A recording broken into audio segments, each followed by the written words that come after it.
What's up, YouTube? This is the Brooklyn Bounce channel. I apologize for not getting Chapter 8 out in time. I'm having some financial issues going on, so I needed a couple of days to myself. This is Chapter 8 of the book Anthony's Boy, the Prince of Bath Avenue. The true story about former Bonanno family hitman Joey Calco, written by Richard Stanley Kagan. This is Chapter 8. I'm probably going to have to break this up into two videos because it's a long chapter and my throat has been really not been the best lately. I read through this already. There's one or two words that I mispronounced. I apologize for that in advance. I will spell them at the very end of the video for you. Alright? Chapter 8. Life goes on. My life goes on like normal for now. I'm working for my father with my brother Charlie in Papa's construction business, building houses in the daytime and running around the neighborhood in the night, making money any way I can. We're stealing cars every night and stealing them and selling them to the chop shops around the neighborhood. We are also selling pot on the corner and making money. Yeah, life is good. Making money as a teenager is good, and so is having money in our pockets and getting free joints to smoke. It's real good, especially when you're making more money than the grown-ups. At this time, things are quiet in the city, and John Gotti is doing his thing, running around like Al Capone, like the movie star. This guy should have been an actor in Hollywood movies, and is not the boss of the Gambino family. It is now 1986, and cocaine is flooding New York City. Cocaine is flooding New York City, and a new type of coke is going to take the city and the whole country by surprise. This new drug is called crack. It is the devil in person, and it will steal the lives and souls of millions of people who become addicted, who become addicts and slaves to its power and self-destruction. It will kill so many friends and family of mine that it will be like having a war in a war. It will be like having. I'm sorry, guys. It would be like having a war in a war myself. A war against the devil himself and in person. The city will become a battle zone for all races of people, men, women, kids. My neighborhood will be like a war zone and will be hit hard by crack cocaine. It will be an epidemic, and my own brother Charlie will be attacked by the disease. It will eventually get him killed by the mob. But what did we know at this point? My friends and me were looking into. My friends and I were looking to get into this new game in town and make money on it, and take the neighborhood over and control the market. We want to get in on the cocaine business and get in fast before anyone else can beat us into it. We want to be the kings of coke, like we say amongst ourselves. We start selling coke and we have a new sales marketing plan. Instead of standing on the street corner like we sold pot, we got beepers and delivered the coke to people who called us. This was a neat and respectable way to do business in the neighborhood, because it didn't look like we were in the product, and that was good because we lived in a middle-class neighborhood, not in Harlem.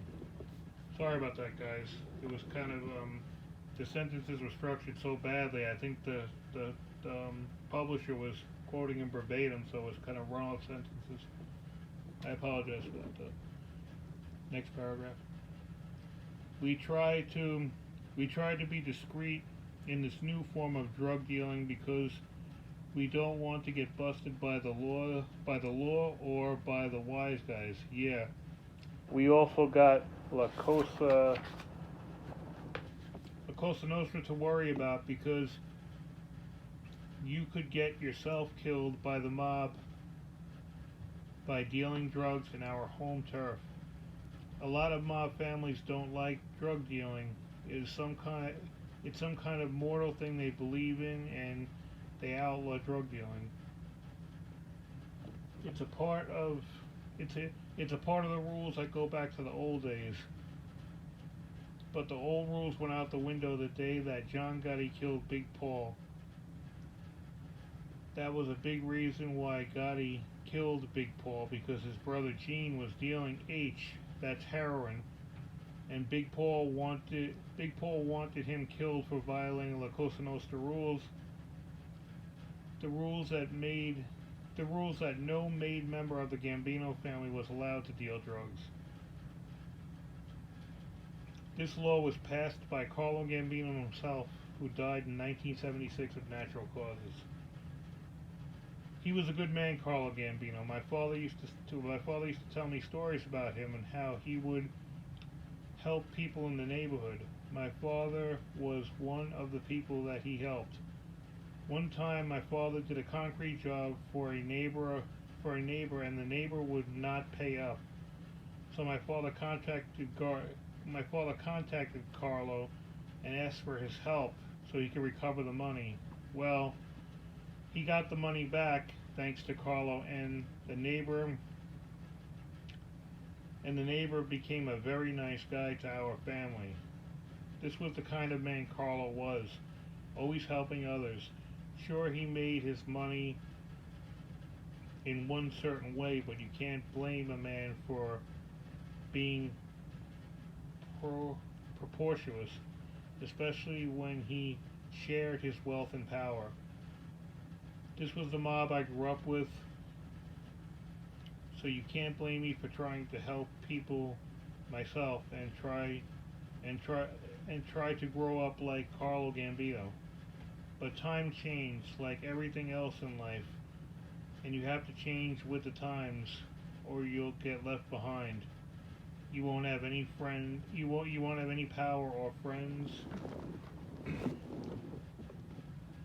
And then the sharks and vultures will come and eat you alive, all while laughing in your face as they nip and rip and chew into your flesh, your bones, and then you're nothing left but dead. It's the time now, and it's time now, and that I'm hanging out with some of my friends on 13th Avenue, with the guys I know from junior high school. These guys were doing their own thing, like selling pot and coke. One day I meet this guy called Anthony Lang, who's the nephew of Jerry Lang, who's a made man in the Genovese family. Anthony was a known guy on 13th Avenue. He was older than me and was in the coke business for many years. He gets me hooked up in the game of the business, and I work for him, making some good money. I could see that this was going to be a good thing, this coke business. And now I'm with the Genovese family. I got a beeper and a pocket full of quarters, because in those days there were no cell phones. Everybody finds out about this new money-making business, and everybody wants in. That's where the trouble starts. And when everybody is looking to make money selling cocaine in the neighborhood that I call home, in which I feel belongs to me.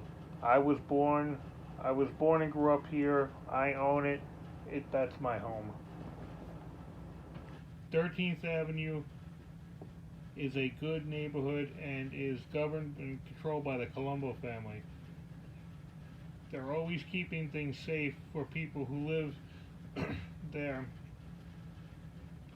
It's like the Colombos and other families with the local neighborhood governments which operate under the New York City Hall in the underworld.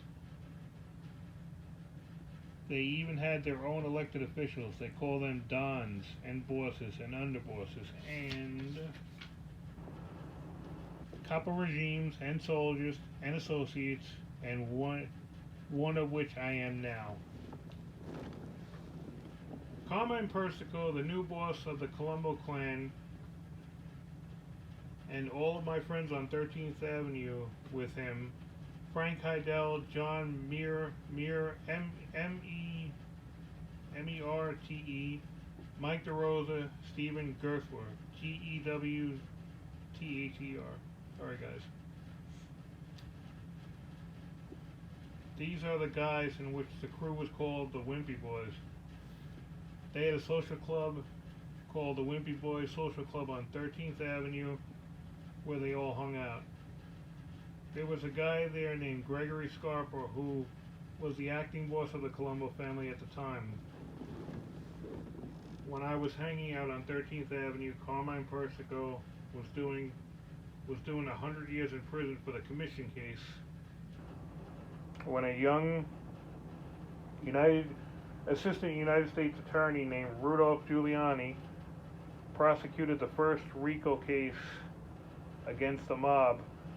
It was a federal stature which brought down a lot of good people with Giuliani in the helm and bow of the ship of the United States Department of Justice, or some people in my sphere would call it the Department of Injustice. He took down a lot of members. He took down a lot of members of the five families of New York and got them 100-year sentences each. This was a big deal in the neighborhood because the bosses of all the families were in jail. Anybody could now take over the leadership positions, and they could be worse than the guys who used to run things. Like they say, sometimes the devil you get is worse than the devil you had before. Now, there were going to have to be some new bosses appointed, and most of them are from my neighborhood, and they were people that I know. The only boss that didn't go away to prison was Big Paul Castellano, who got killed by John Gotti. Now Gregory Scarpa was the boss in his headquarters on 13th Avenue, and his son was a friend of mine, Gregory Jr. He was a little bit older than me, but I hung around with him anyway. You know what they say is true. You can't have too many friends, but you'll make sure that they're your real friend. I'm sorry. You know what they say is true. You can't have too many friends, but you have to make sure that they're real friends, and not just a lot of empty talk. Phony friends won't stand up for you when you need them, because I believe in loyalty. It's in my blood. All of my friends from Bath Avenue were hanging around up there and dating all the pretty girls on 13th Avenue and selling drugs. Then I hear that my friend Georgie Conti was getting upset with us because we were hanging with the Wimpy Boys and making money with them. Back in the old days, Bath Avenue boys used to fight the Wimpy Boys, and we had some good rumbles. That later on, looking back, we would laugh about. Now, it was not a time. Now it was not the time for fighting amongst ourselves, but a time for I'm sorry, guys. Let me do this one over. Now it was not a time for fighting amongst ourselves, but a time for working together, making money together, like the well-oiled mean and lean business machine. That was all one sentence, guys. Sorry about that. Georgie is getting mad at us for not speaking. I'm sorry. Georgie is getting mad at us and not speaking with me or my friends anymore. But I don't care. I have to take care of myself because nobody else is going to take care of me and look out for me if I don't take care of myself. I have to take care of number one, and that's me. I keep pushing coke, and I'm doing good and making money and going out in the city partying with the boys. Life was good to me, but I knew one thing. I was not from 13th Avenue. I was friends with those guys, but I'm not from here. I remember the old saying that my father used to say, that blood is thicker than water, and 13th Avenue was not my blood. Bath Avenue was. You could never change your blood, not even with a million transfusions. But with some guys, $1 million might make the change happen. I was born on Bath Avenue, so I'm going to respect my neighborhood. I will go and talk with George Conti and make my peace with him. I tell him that I've been working with Anthony Lang, and I made good money, and I have guys working for me, and that I have a good business. He says okay. He says okay, and that I should come back with him into the Lucchese family. So I think that everything is okay, and I decide to buy a Beamer. That's a BMW car. I take all my customers. I will take all of my customers, put them in my new put them on my new beeper, and give my old beeper back to Anthony Lang. In other words, I'm stealing his business from 13th Avenue. That's life in the business world. I'm in the game for good. Hell, I think maybe I'll even incorporate. Now me and my friends start to deal coke in my old neighborhood again, and we're working for George Conti. Anthony Lang was upset, but he couldn't do anything about me because I was with George Conti. And we were back on Bath Avenue doing our business, so they can't mess with us. At this time, I'm still working with my father in his construction company in the daytime. I'm on 5 years probation for a gun charge I got back in 1985, when all of a sudden I got caught doing some stupid.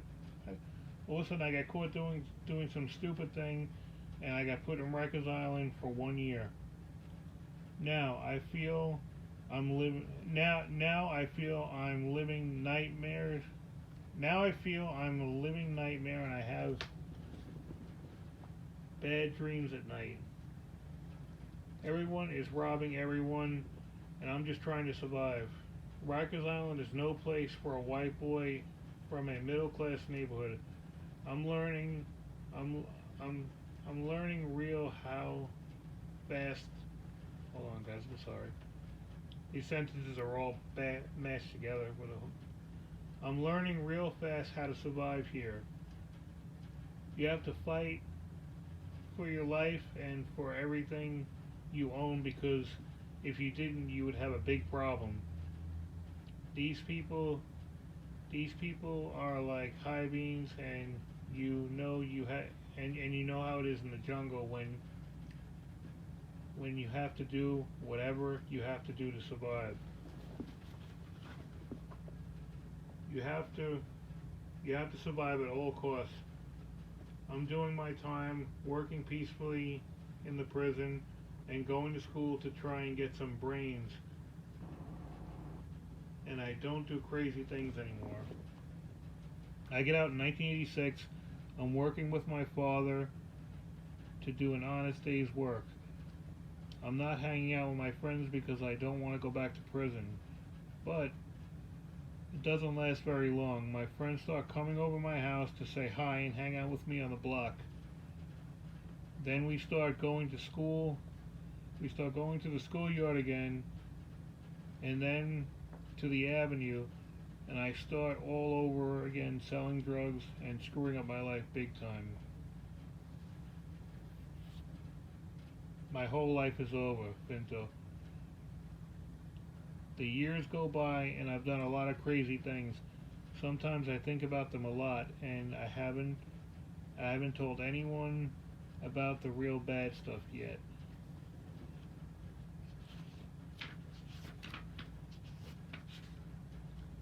Let me go one more page. Now I look back, it's 2010, I'm 42 years old, and I got nothing but broken dreams for myself and my family. I look back into my wounded mind, and I see a lot more of my life. I'm sorry guys. I look back into my wounded mind and I see a lot more of life I led, and I don't know how I survived.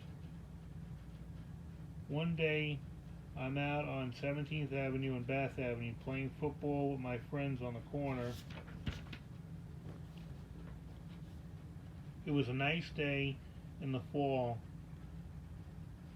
It's getting close to dinner time when all of a sudden I hear a bang.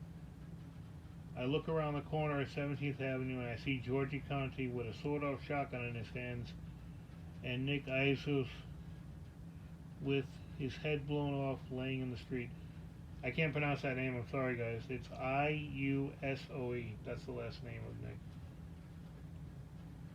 I hit the floor. I see Georgie take off into a waiting car. Bam! Like someone bit the dust. Nick was a drug dealer from the hood, and double-crossed Georgie and got killed and got himself killed. Me and my friends were shocked to see Georgie do this like it was nothing to him, nothing at all. We thought that if Georgie would do this to Nicky, he could do the same thing to all of us. Maybe all of us, maybe all at once if he wanted to, if he got mad enough and lost control. Now we got a big problem. We saw everything that happened, and the cops were going to ask questions about what happened and who saw what. People are going to say that we were playing football and saw who did this. Now, if we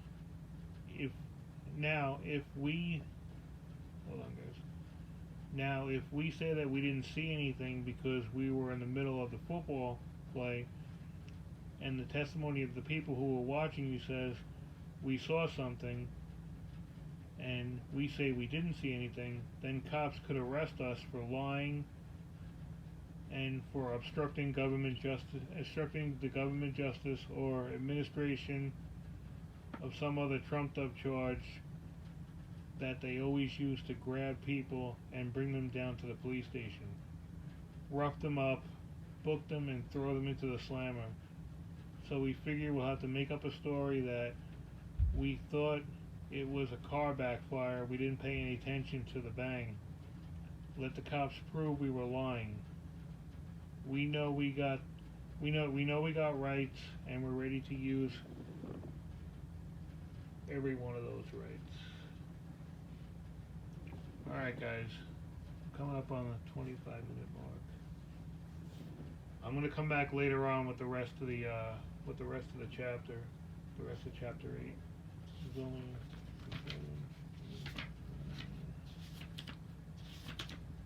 There's about another 15 pages left of this chapter,